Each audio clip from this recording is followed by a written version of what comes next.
Hello everyone, welcome to my another new blog. এটা হচ্ছে আমার হাজব্যান্ডের বার্থডে ব্লগ। সো সারাদিন আমরা কি করলাম, কোথায় গেলাম, সেগুলো নিয়েই এই ভিডিওটা তোমাদের সাথে শেয়ার করব। একটু লেট হয়ে গেল ছাড়তে, কারণ একটু বিজি ছিলাম কদিন। আমার হাজব্যান্ডের অ্যাকচুয়ালি বার্থডে ছিল 7ই সেপ্টেম্বর। তো আমরা সকাল সকাল বেরিয়ে গিয়েছিলাম বড়গাছারির মন্দিরে। এটা হচ্ছে বেহালা থেকে 15-20 মিনিটের রাস্তা। তো সকাল সকাল বেরিয়ে বেশ ভালো লাগছিল। মানে প্রথমেই জন্মদিনটা ওর পুজো দিয়ে স্টার্ট করার ইচ্ছা ছিল। দেখো কি সুন্দর রাস্তা। আর এই যে ঢুকে গেলাম আমরা বড়গাছারি মন্দিরের মেন গেটে। সত্যি বলতে এখান দিয়ে ঢোকার সময় পুরো গায়ে কাটা দিয়ে উঠছিল। আর এই দেখো চারপাশে দুপাশে কি সুন্দর দোকানপাট। আর এবার আমরা চলে যাব ডালা নিতে, যেহেতু পুজো দিতে গিয়েছি। তো ডালাটা নিয়ে পুজোর উদ্দেশ্যে যাব। তো আমরা যাচ্ছি পুজোর উদ্দেশ্যে, কিন্তু তোমাদের মন্দিরটা দেখাতে পারবো। ভেতরে ভিডিও করা আর ফটো তোলা একদমই অ্যালাউ ছিল না, তাই যতটুকুনি পেরেছি তোমাদের সাথে শেয়ার করছি। এটা হচ্ছে মন্দির, আর মন্দিরটা দেখো এরকমভাবে ঘেরা। এই মন্দিরটা খুব জাগ্রত মন্দির। তো সেখানে গিয়ে আমরা পুজো দিচ্ছি। এটা আমি ফার্স্ট টাইম গেছি ওর সাথে। ও আগে গিয়েছিল, বাট আমার যাওয়া হয়নি। তো এটা হচ্ছে মন্দির, এখানে পুজো দেবো। বাট ভেতরে যেহেতু ভিডিও করা অ্যালাও না, আমি তোমাদের সাথে সেটা শেয়ার করতে পারছি না।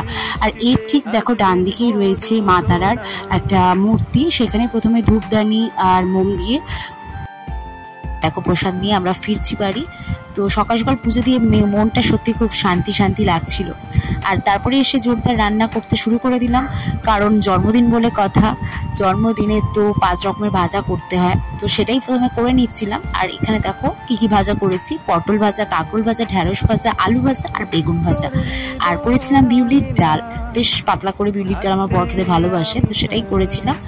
আর আলু পোস্ত, এটাও ওর খুব ফেভারিট আইটেম, তো সেটাই বানিয়েছিলাম আলু পোস্ত। আর এটা হচ্ছে দই পটল, এটাও খুব ভালো আইটেম আর এটাও খুব পছন্দের খাবার। আর বানিয়েছিলাম কাবলি ছোলা, আর সাথে ছিল ফ্রাইড রাইস আর চিকেন, যেটা ওর সব থেকে ফেভারিট চিকেন, সেটাও বানিয়েছিলাম। তো যাই হোক, বানানোর পর খেতে দিয়ে দিলাম।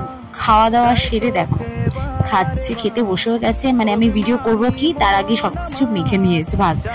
আর তারপরে কেক অর্ডার দিয়েছিলাম, চলে এসেছে। সারপ্রাইজ ছিল বাড়িতে। তো আশীর্বাদ পর্ব চলছে। আশীর্বাদ এক এক করে সবাই এখন আশীর্বাদ পর্ব করছিল। তো আমি সেই ভিডিওটাও করে নিয়েছি টুক করে। দেখো মিষ্টি খাওয়ালো, পায়েস খাওয়ালো, মা বাবা মন ভরে আশীর্বাদ করছে।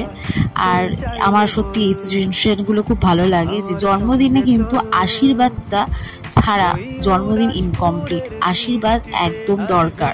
বড়দের আশীর্বাদ ছাড়া আমার মনে হয় জন্মদিন কমপ্লিট হয় না কখনো। তো এটা হচ্ছে আমার কাকা শ্বশুর, মানে ওর কাকা হয়। তো কাকাও আশীর্বাদ করে নিল। আর তারপরে কেক কাটিং। তো কেক কাটার সময় দেখো, কেক কাটার সময় যে পোজ দিতে হয় সেটাও জানে না।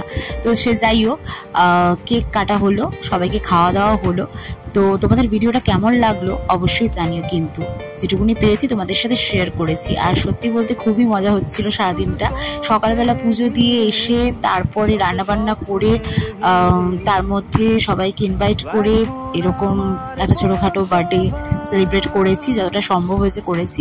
তো তোমাদের সঙ্গে দেখা হচ্ছে খুব তাড়াতাড়ি আরও অনেক ভিডিও নিয়ে।